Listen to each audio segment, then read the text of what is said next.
తెలంగాణ ప్రభుత్వం గ్రామీణ క్రీడాకారులను ప్రతిభను గుర్తించి వారిని ప్రపంచ స్థాయి ఛాంపియన్గా తీర్చిదిద్దడమే లక్ష్యంగా సీఎం కప్ క్రీడలను నిర్వహిస్తోందని ఖానాపూర్ ఎమ్మెల్యే బొజ్జు పటేల్ అన్నారు. ఖానాపూర్ నియోజకవర్గ కేంద్రంలో నిర్వహించిన క్రీడా ప్రచార కార్యక్రమంలో ఆయన ముఖ్య అతిథిగా పాల్గొన్నారు. ఈ సందర్భంగా ఎమ్మెల్యే బొజ్జు పటేల్ మాట్లాడుతూ గ్రామీణ ప్రాంతాల్లో దాగి ఉన్న క్రీడా నైపుణ్యాన్ని వెలికితీసేందుకు ఈ క్రీడలు ఒక గొప్ప వేదికని పేర్కొన్నారు. గ్రామ స్థాయి నుంచి ప్రారంభించి మండలం, నియోజకవర్గం, జిల్లా మరియు రాష్ట్ర స్థాయి వరకు పోటీలు నిర్వహించి ఉత్తమ క్రీడాకారులను ప్రభుత్వం ప్రోత్సహిస్తుందని తెలిపారు. గ్రామీణ క్రీడాకారుల కోసం ప్రత్యేకంగా జిల్లా యువజన క్రీడలు నిర్వహిస్తున్నందుకు తెలంగాణ ప్రభుత్వానికి ఆయన ధన్యవాదాలు తెలిపారు.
అంబేద్కర్ సార్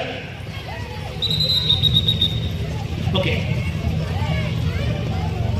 ఈరోజు CM cup 2020 weightlifting Abhishek అనే క్రీడాకారుడు ఫస్ట్ బ్రౌజ్ మెడల్ సాధించింది సార్. వెయిట్ లిఫ్టింగ్ గట్టిగా చెప్పండి పిల్లాడు.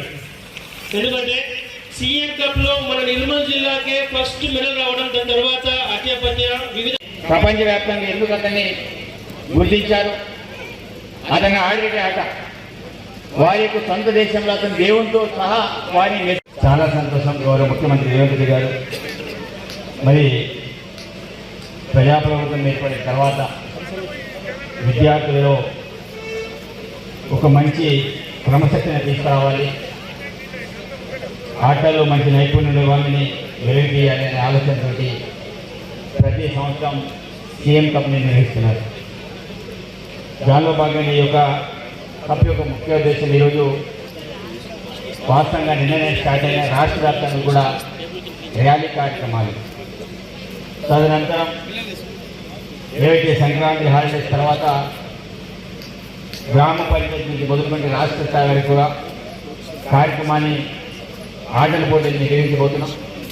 మన ఏరియాలో ఖానాపూర్ ఏరియాలో కబడ్డీ, ఖోఖో అండ్ వాలీబాల్ ఈ మూడు ప్రధానమైన ఆటల్ని మనం మన నియోజకవర్గంలో నిర్వహించబోతున్నాం. కాబట్టి ఆడేటువంటి ఆటగాళ్ళు మీ గ్రామ పంచాయతీలలో ఏదైతే యాప్ ఉందో ఆ యాప్ ద్వారా మీరందరూ కూడా రిజిస్ట్రేషన్ చేసుకోవాలి. వితౌట్ రిజిస్ట్రేషన్ తోటి మనం ఏ ఆటకి కూడా ఆడడానికి ఆస్కారం లేదు. కాబట్టి ప్రతి విద్యార్థి మీ యొక్క యాప్లో రిజిస్ట్రేషన్ చేసుకోవాలి. దానికంతా బాధ్యత ప్రైవేట్ కళాశాలకు సంబంధించిన ఉపాధ్యాయులు కావచ్చు, ప్రైవేట్ పాఠశాలకు సంబంధించిన ఉపాధ్యాయులు కావచ్చు, లేకపోతే ప్రభుత్వ పాఠశాలకు సంబంధించిన ఉపాధ్యాయులు కావచ్చు. అది మీ బాధ్యత. ఎందుకంటే వాళ్ళకి తెలియదు కాబట్టి మీరందరూ కూడా ఏ రకంగా రిజిస్ట్రేషన్ చేయాలో మీకు ఈరోజే చెప్తే మరి వచ్చే నెల కాదు జనవరి 17 నుంచే పండుగ అనంతరం 17 నుంచి మరి గ్రామ పంచాయతీ స్థాయిలో 17 నుంచి 22 వరకు, మండల లెవెల్లో 28 నుంచి 31 వరకు, అదేవిధంగా